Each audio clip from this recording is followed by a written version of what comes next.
যুক্তরাজ্যের বেনিফিট ব্যবস্থায় ব্যাপক কাটছাঁটের ফলে ডিসেবিলিটি বেনিফিট যারা পান তারাই সবচেয়ে বেশি ক্ষতিগ্রস্ত হবেন। এর মধ্যে রয়েছেন যারা পার্সোনাল ইন্ডিপেন্ডেন্স পেমেন্ট পান। যুক্তরাজ্যে বর্তমানে 3.6 মিলিয়ন মানুষ পার্সোনাল ইন্ডিপেন্ডেন্স পেমেন্ট পাচ্ছেন। যারা হচ্ছেন দীর্ঘমেয়াদে শারীরিক কিংবা মানসিকভাবে অসুস্থ তারা ইউনিভার্সাল ক্রেডিটের পাশাপাশি পার্সোনাল ইন্ডিপেন্ডেন্স পেমেন্ট পান এবং তাদের অনেকে কাজ করেন। সরকারের যে প্রস্তাব রয়েছে সেখানে এই নিয়মে বেশ কঠোরতা অবলম্বন করা হচ্ছে, অর্থাৎ হেলথ প্রফেশনালরা যে অ্যাসেসমেন্ট করবেন সেখানে নিয়মকানুন আরও কঠিন করা হচ্ছে। সাধারণত পার্সোনাল ইন্ডিপেন্ডেন্স পেমেন্টের দুটি এলিমেন্ট থাকে, একটি হচ্ছে ডেইলি লিভিং কম্পোনেন্ট আর একটি হচ্ছে মোবিলিটি কম্পোনেন্ট।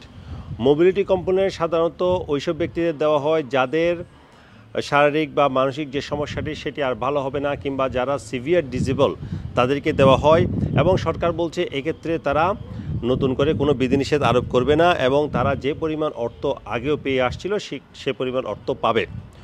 তবে ডেইলি লিভিং কম্পোনেন্টের যারা আওতায় যারা আছেন তাদের ক্ষেত্রে নিয়ম কঠোর করা হচ্ছে।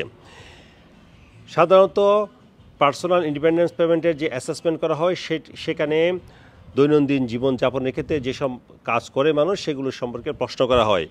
কাপড় পরিধান করা, কাপড় ধোয়া, খাবার তৈরি করা, খাবার খাওয়া, এইসব বিষয়ে প্রশ্ন করা হয় এবং এক্ষেত্রে স্কোর করা হয় 0 থেকে 12 পর্যন্ত।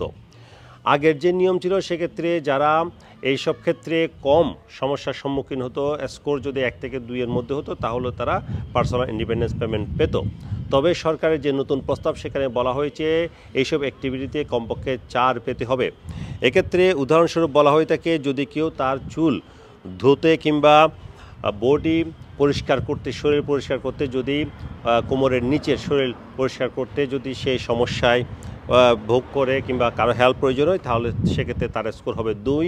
আর যদি কোমর থেকে কাঁধ পর্যন্ত শরীরের এই অংশ পরিষ্কার করতে কিংবা পানি দিয়ে পরিষ্কার করতে যদি সে কারো হেল্প নেয় তাহলে তার পয়েন্ট হবে 4।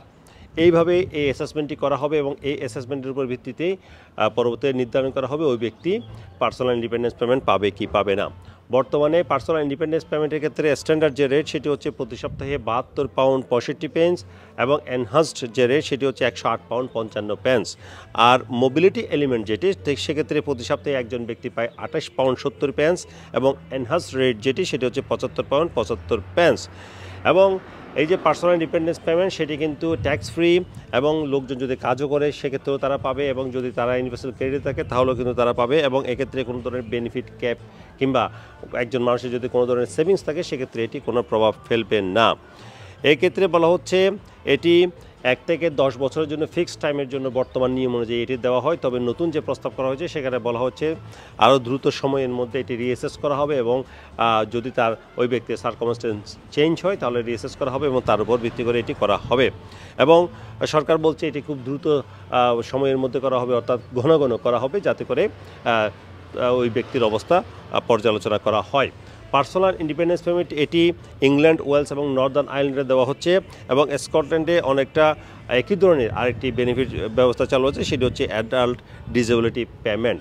সরকার গতকালই work and pension secretary Liz Kendall এই ঘোষণাটি দিয়েছেন এবং এর মাধ্যমে তারা আশা করছে 2030 সালের মধ্যে প্রায় 5 বিলিয়ন পাউন্ড তারা ট্যাক্স পেয়ারের অর্থ সেটি তারা সেভ করতে পারবে। Sarwar Hossain, top news, London.